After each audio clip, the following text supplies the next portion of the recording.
True Brother คือคอมมูนิตี้ของผู้ที่รักในเรื่องราวของรอยสักเราจะพูดถึงบุคคลที่น่าสนใจที่เขามีรอยสักเราจะพูดถึงร้านสักต่างๆในประเทศไทยที่มีฝีมือประวัติความเป็นมาเป็นไปของเขาอุปกรณ์ของเขาว่าสะอาดหรือเปล่าเวลาคุณไปคุณจะได้ไม่ผิดหวังมีเรื่องราวสนุกสนานเกี่ยวกับชีวิตเขาผ่านไอ้ตัวรอยสักหรือว่าแทททูเนี่ยแหละผมรับรองเลยว่าถ้าคุณดูรายการนี้คุณจะต้องได้รับรู้ในสิ่งที่คุณไม่เคยรู้มาก่อนของตัวบุคคลและเรื่องราวรอยสักของเขา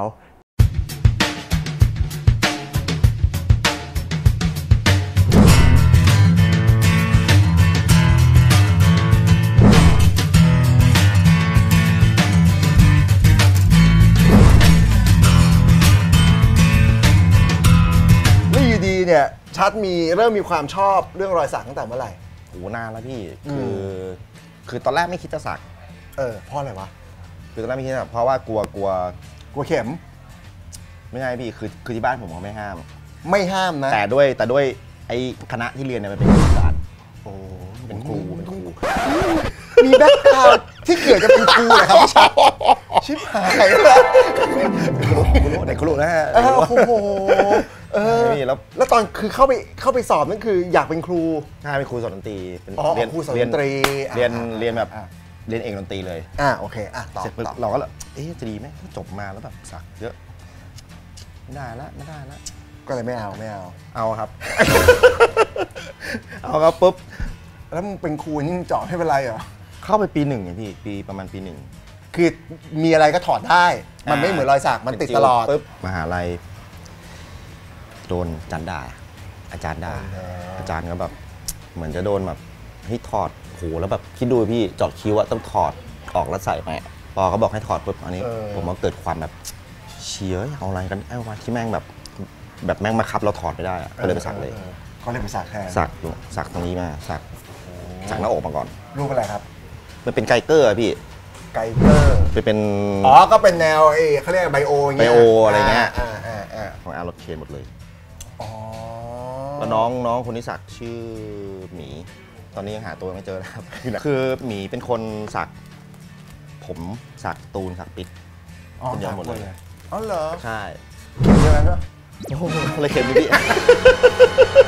ผมมั่นใจนะฮะถ้าเกิดเราพูดถึงผู้หญิงที่อยู่ในวงการสักคนหนึ่งเนี่ยหรือไม่ต้องวงการก็ได้เนี่ยผู้หญิงที่ลุคมันจะต้องแบบพินอัพเกิร์ลทุกอย่างมันเสริมไปหมดผมมั่นใจว่าดาเอนโดรฟินจะต้องเป็นหนึ่งในนั้นแน่นอนและติดท็อปวันนี้ตั้งใจแต่งให้เป็นพินอัพเกิร์ลเฮ้ยคือคุณแบบคือลุคคุณน่ะคุณเกิดมาคุณต้องมีรอยสักดาจริงๆคือหน้าคุณลุคคุณทุกอย่างอ่ะคือหน้าต้องสักแน่นอนคือคุณไม่มีไม่ได้มันผิดมากเลยถ้าคุณเกิดมาลุคอย่างนี้แล้วคุณไม่มีรอยสักเนี่ยเกลี้ยงได้ไหมไม่ได้มาชื่นชอบรอยสักเริ่มตอนไหนโหอันนี้ต้องบอกน้องๆไว้ก่อนอ่ะมันเด็กไปอ่ะคือเราชอบเริ่มเล่นตีก็เริ่มชอบแล้วถูกปะเพราะว่าตอนนั้นพวกปกอัลบั้มหรืออะไรพวกนี้มันมากับรอยสักพวก Nirvana พวกแบบ Blink พวกแบบ Sum 41คือคุณมาคือสายร็อกอ่ะส่วนใหญ่แล้วเนี่ยมีรอยสักกันหมดใช่ก็ตั้งแต่ม.ปลายอ่ะครับแล้วก็ต้องมีพลาดกันมั่งแหละคือม.ปลายคุณเริ่มสักเลยเหรอแล้วไม่รู้สักรอยแรกรอยอะไรอ่ะรอยแรกก็ต้องลายพี่ปีเตอร์คอปดิค่ะจริงป่ะไม่รู้เรียกลายไอ้ tribal น่ะเดี๋ยวก่อนนะคุณจะบอกว่าคุณไปสักคือปีเตอร์อาจจะเป็นหนึ่งในอินสปิเรชันคุณแบบผู้ชายคนนี้แม่งเท่ว่ะใช่ก็เลยพี่ตอนนั้นต้องลายปีเตอร์คอปไปบอกช่างเลยเอาลายปีเตอร์คอปตอนนั้นเป็นไดโนฟินยังแล้วตรงไหนหน่อยโอ้ตรงนี้สิคะตรงนี้เลยใช่ไหมใช่ต้องล้มผ้าก่อนเลยทำไมถึงนอกจากปีเตอร์ครอปแล้วอะมันมีสาเหตุป่ะทำไมต้องเป็น tribal ก็รู้จักแค่ปีเตอร์คอปอะจริงดิโอ้นี่เขารู้แบบนี้คงปลื้มมากเลยเนี่ยดาคือตอนนั้นทุกคนจะต้องแบบว่าคือมันเป็นแค่เป็นเส้นๆใช่ป่ะคือตอนนั้นลายสักมันจะมีแค่แบบมันมีไม่เยอะอะมันมีแค่เป็นภาพแบนๆไม่มีแสงไม่มีเงากับเป็นเส้นเนี้ยแล้วคิดว่างานแบบงานเส้นๆคุณเจ็บด้วยแหละเป็นแบบเดียวคือตอนนั้นความคิดเจ็บมีไหมกี่เปอร์เซ็นต์ถ้าจะไปสักเนี่ยความเจ็บคุณคิดว่ามันมีผลส่งผลกับคุณกี่เปอร์เซ็นต์ ดาว่าดาทนได้นะเพราะดาเจาะจมูกเองพอเราอยู่กับถนนข้าวสารมากๆอะค่ะก็เริ่มมีเพื่อนเป็นช่างศักดิ์แล้วการที่มีเพื่อนเป็นช่างศักดิ์เนี่ยช่างศักดิ์บางคนก็ขี้เมาครับช่างศักดิ์บางคนก็คอนเซนเทรตได้ดีช่างศักดิ์บางคนก็มั่วมันก็มีเยอะไออารมณ์พลาดคุณก็เกิดขึ้นนะตอนนั้นเนี่ยแหละใช่ไม่ใช่แค่ช่างศักดิ์เมาอย่างเดียวกูก็เมาพลาดเยอะไหมไทบอลประมาณครึ่งหลังอะประมาณ1/4ตรงเนี้ยคือมันพลาดมันไม่สวยมันไม่สวยแล้วเราแบบว่าฟรีแฮนด์ด้วยมันไม่ได้เช็คก่อนว่าเราไม่ชอบโค้งไหนเราไม่ชอบคือไอ้ทริบอลต้องบอกไว้เลยฟรีแฮนด์เนี่ยยากมากถ้าแบบคือทริบอลจริงๆมันควรจะต้องทุกอย่างเขาเรียกอะไรนะไซส์ตัวลายมันต้องเป๊ะหมดเลยคือฟรีแฮนด์บนหลังไม่ได้อะต้องฟรีแฮนด์บนแผ่นก๊อปปี้ก่อนใช่ไหมคะใช่แล้วค่อยแปะลงไปแต่คุณฟรีแฮนด์บนหลังเลยและสักทริบอลได้แล้วค่อยๆดูปุ๊บแล้วก็ดูแล้วก็เช็คอยู่เงี้ยแล้วเด็กอะมันตัดสินใจมันเร็วมากอะแล้วช่างศักดิ์คนนั้นมันบอกคุณว่าผมสามารถครับสบายเลยดาคนจะเอาตังค์เนาะเสียตังค์ด้วยแพงไหมตอนนั้น 2,000 มั้ง 2,000 ทั้งหลังเหรอไม่พาร์ทเนี้ยสมควรแล้วล่ะ 2,000 นะ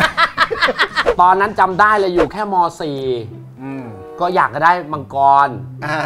ดูการ์ตูนแล้วแม่งปัญญาอ่อนอยากสักจำได้เลยไปร้านจิมมี่วอง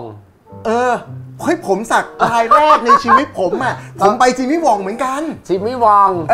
เสร็จแล้วไปตอนนั้นเนี่ยคุณจิมมี่วองไม่อยู่ครับไปเจอลูกป่ะไปเจอลูกมาไม่ใช่จุกกูด้วยเป็นลูกสาวคนเล็กจอยวองก็ไม่รู้อะไรนะครับคือจะไปสักกับพ่อไม่อยู่นะครับพี่ชายนะครับก็ไปอยู่นั่นคือระดับเทพหมดตอนนั้นจอยแม่งอายุเท่าไหร่ย้อนกลับไปอีกเกือบ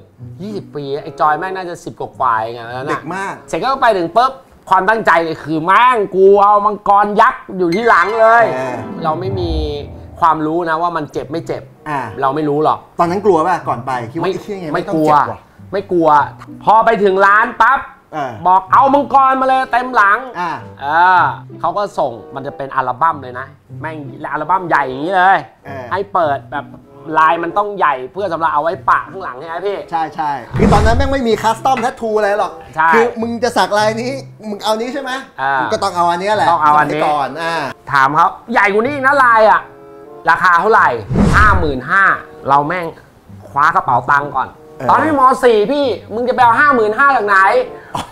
จริงๆก็ไม่ได้มี 55,000ไม่มีฟังมาแล้วบอกว่า 55,000 ในยุค20 ปีแล้วนี่มันน่าจะเท่ากับประมาณ 200,000 ในปัจจุบันนะแม่งแพงมากแม่งเยอะมากอะ 55,000 ใช่แม่งเปิดกระเป๋าดูไอ้มีอยู่ 3,000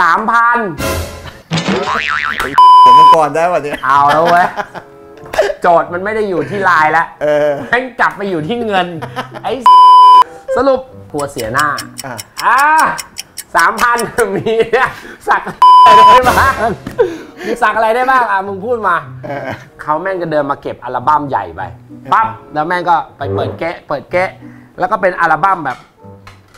เล็กประมาณนั้นเนี่ยอัลบั้มรูปสมัยก่อนน่ะไอ้รูป